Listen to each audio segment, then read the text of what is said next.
Hey there, guys. All right. Oh, God. Today we are back with another week of World War II. Number 84, April 4th, 1941. Rommel storms into North Africa. Now, if you could not tell, my throat is a little bit fucked right now. So, do not know how much I will be able to talk in the next few videos, but we will do our best. With that said, let's go ahead and dive right in. They're going to defend the whole border against all neighboring nations. That's what I hear. Yeah, well, eventually. I mean, so far they're not even mobilized. Yeah. Yeah, I know. I'm guessing he's talking about Greece. No, Yugoslavia. April 4th, 1941. The Germans wouldn't be able to attack until May, they said. They didn't have enough men or armor on the continent until then, they said. We can hold them just fine, even with a skeleton crew, they said. Well, they didn't tell Erwin Rommel. Dun dun dun dun. I'm Indy Nidell. This is World War II. Last week, there was a coup in Yugoslavia after Prince Regent signed the agreement to join the Axis powers. The Italian fleet suffered a big defeat in the eastern Mediterranean, the Japanese won in China, the Allies advanced in Eritrea and Abyssinia, and the Germans in North Africa. And that advance, under Erwin Rommel, continues this week. On the 30th, his forces advanced towards Mersa Only part of the British 2nd Armored Division is in any position to oppose him, and most of the Australians are at Benghazi and the rest at Tobruk. The next day, Rommel attacks Mersa but his attack is halted after a fierce battle. On the 1st, though, the Allies withdraw from Mersa leaving behind the only solid defensive positions before the wide-open plateau of Cyrenaica. This withdrawal soon develops into a major retreat, with the armor pulling back to Massus. On the 2nd, Rommel advances and takes Agadabia. He soon decides that he's going to cross the desert of Cyrenaica, much like the British did 2 months ago, and see if Philip Neame, the general commanding officer in Cyrenaica, is planning to fight for the Jebel. Even if they are, though, that desert crossing is going to worry their southern flank. However, Rommel's forward units run out of fuel. The 5th Light Division's commander asked for a 4-day halt to bring up ammunition and gasoline. Rommel had him empty all his trucks, leaving the division stranded immobile in the desert for 24 hours and send them back to depots to bring up supplies. Instead of 4 days, they were on the move again in 24 hours. Jesus. They then divide into several columns, 2 taking main routes toward Massus and Mekili, and with the Italians on the coast toward Benghazi. A general complains that he's being asked to advance into impassable terrain. Rommel himself drives ahead 20 kilometers to prove him wrong. On the 3rd, Rommel writes his wife, "We've been attacking since the 31st with dazzling success. There'll be consternation amongst our masters in Tripoli and Rome, and perhaps in Berlin too. I took the risk against all orders and instructions because the opportunity seemed favorable. I can't sleep for happiness." But what are the British commanders doing during all of this? Well, on the 2nd, Archie Wavell, in command of the whole Middle Eastern theater, flies in from Cairo and brings back in Richard O'Connor, whom he wishes to once again place in field command. Now, depending which source you believe, O'Connor either refuses and says he'll take just an advisory role, or Wavell decides to leave Neame in charge with O'Connor as his advisor. See, Wavell still thinks Rommel is not ready for a major offensive, and thus plans to make a big defense at Benghazi, which he thinks is the German objective. However, Wavell's defensive orders for Benghazi are not received until the 4th, by which time it's already been abandoned and the Axis take it that day. They are on What? the move again towards Massus and Mekili and have penetrated the southern British flank. The Luftwaffe destroys a British column of 21 withdrawing trucks, sending tons of Allied gasoline into the desert. And as the week ends, a rare state of confusion existed in 13th Corps, caused by an absence of information, hopelessly bad signal communications, and the speed of the Germans. So the British got Uno reversed. It sounds like now they're just having the same issues that the Italians did when the British were attacking the Italian. German advance. Yet, a British advance far to the southeast from Harar towards Addis Ababa continues this week.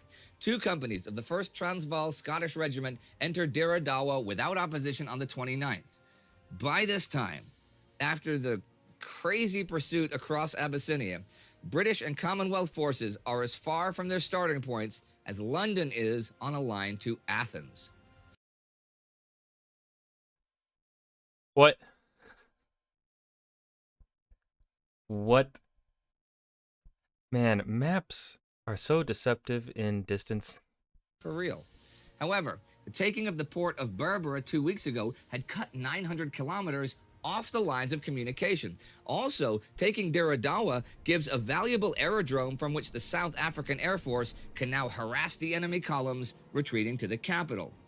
They're doing the same thing in Eritrea, actually. The RAF is gunning the refugee columns of Luigi Frusci's broken Italian forces on the Keren-Asmara highway. But here, reinforcements have arrived from Addis Ababa and Gondar and take positions before Ad Teklesan. These are actually really strong natural defenses. Stronger even than Keren was, but the Italians have no wish to fight another Battle of Keren. On the 1st, a car with a white flag flying comes out of Asmara to negotiate terms of surrender. The signal sent to headquarters in Khartoum announcing the surrender of Asmara ended with the assurance that this was not, repeat, not, an April Fool. The British capture the entire reserve of clothing and equipment for the Italian East African armies, including 1.5 million shells and 3 million rounds of ammunition. Damn. Frusci flees to Tigray province, where he thinks he can still resist. Platte is having all movement on the roads there bombed. Massawa is the last town of import still not taken. Well, that offensive seems to be nearing its end, but there are those that are soon to begin. Adolf Hitler is going to invade not just Greece, but also Yugoslavia, primarily because he wants to use their railway system for deployment against Greece and redeployment after that for his summer offensive against the Soviet Union.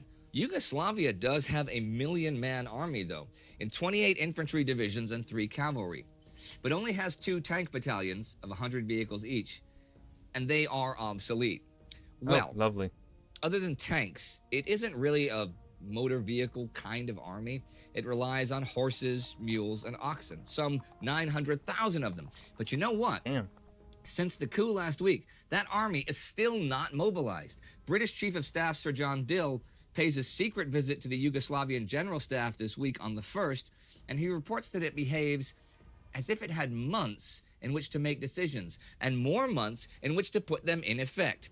And though there is a meeting with Greek commander Alexandros Papagos in Athens the 3rd and 4th, the Yugoslavian General Staff declines to make a joint strategy of concentrating forces in the south of the country to mutually support the Greeks and the British forces joining them, but instead decides to line the whole border with Italy, Germany, Hungary, and Bulgaria.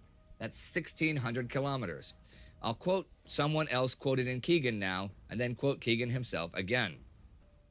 Frederick the Great said, "He who defends everything defends nothing." And John Keegan writes, "No country has perhaps ever as irrationally dispersed its forces All right, as the Yugoslavia Yugoslavs did in April getting 1941, berated here. seeking to defend with ancient rifles and mule-borne mountain artillery one of the longest land frontiers in Europe against Panzer divisions and 2,000 modern aircraft." Well, such an attack is still in the future as the week ends. And Yugoslavia is not the only nation having a coup this spring. From the 1st to the 3rd, a coup in Iraq sees a new government installed. Coup leader Rashid Ali and officers of the Golden Square are opposed to the British presence in Iraq. Britain quickly sends troops from India and the Middle East to hopefully secure vital oil supplies. Hitler orders Vichy French arms sent in from Baghdad and German military experts to help Rashid stay in power. There are more political changes around Europe. On the 2nd, Hungarian Prime Minister Pál Teleki commits suicide rather than be responsible for allowing German troops to cross Hungary, which would lead the Allies to declare war on Hungary. "We broke our word out of cowardice.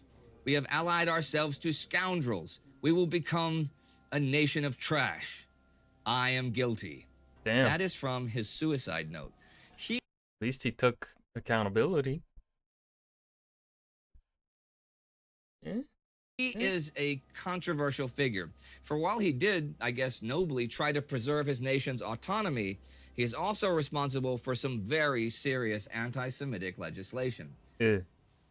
Adolf Hitler is legislating by decree this week for Germany. On March 30th, he issues the Commissar Decree to all his senior commanders about the upcoming invasion of the USSR. This declares, the war against Russia cannot be fought in knightly fashion. The struggle is one of ideologies and racial differences and will have to be waged with unprecedented, unmerciful, and unrelenting hardness. He explains that all Russian commissars are criminals and must be liquidated. Many of his officers are shocked, but Hitler tells them that he will not change his orders and they must be carried out with unconditional obedience. As for the Soviet Union, from March 26th, Order number 008130 to the Western Special Military District is to institute a state of readiness until June 15th. Baltic, Western, and Kiev district commanders are ordered to strengthen their fortifications. 58, 35, and 43,000 men respectively begin the work. But in many cases, there are shortages of things like concrete. So what is supposed to be a continuous line has gaps anywhere from 5 to 50 miles long. Oh my God. Also, at the urging of Semyon Timoshenko and Georgy Zhukov, Joseph Stalin agrees to call up 500,000 men to the border districts, and a few days later, another 300,000 to the fortified districts. But it might be too late. Richard Sorge writes from Tokyo, according to the German ambassador, the German General Staff has completed all its preparations for war. In Himmler's circles and those of the General Staff, there is a powerful trend to initiate war against the Soviet Union. German SS chief Heinrich Himmler has been training his SS men so hard for this that since January, 10 have been killed just in training. On the 3rd, he summons SS commanders to Berlin and tells them to prepare for the attack on Greece, as the special task forces prepare for the USSR. On the 4th, those forces are told they will be virtually unrestricted behind the lines and authorized to take executive measures affecting the civilian population. Straight up fucking villainy right there. That is mass murder. On April 3rd, I mean, there's been a lot Hitler of straight issues up Directive villainy 26, details for cooperation with his allies in the coming Balkan campaigns. On the 4th comes Directive 27, specific orders for the attacks on Greece and Yugoslavia. These attacks are to take place next week. And this week comes to an end. A week seeing Axis gains in North Africa, Allied gains in East Africa, a coup in Iraq, a suicide in Hungary, and orders from Adolf Hitler. There's not much I can conclude in today's conclusion, except the obvious. Next week, Germany will invade Greece and Yugoslavia. Next week, a great many people will die. Not yay. If you'd like to turn the clock back 20 years and see the young Soviet Union making war of its own in the West. And that was week 84 of World War II, April 4th, 1941. Rommel storms into North Africa. I've got nothing else to say here at the end. I hope you guys enjoyed this video. Remember to hit that like button and subscribe for more. And I'll see you guys in the next video. Peace.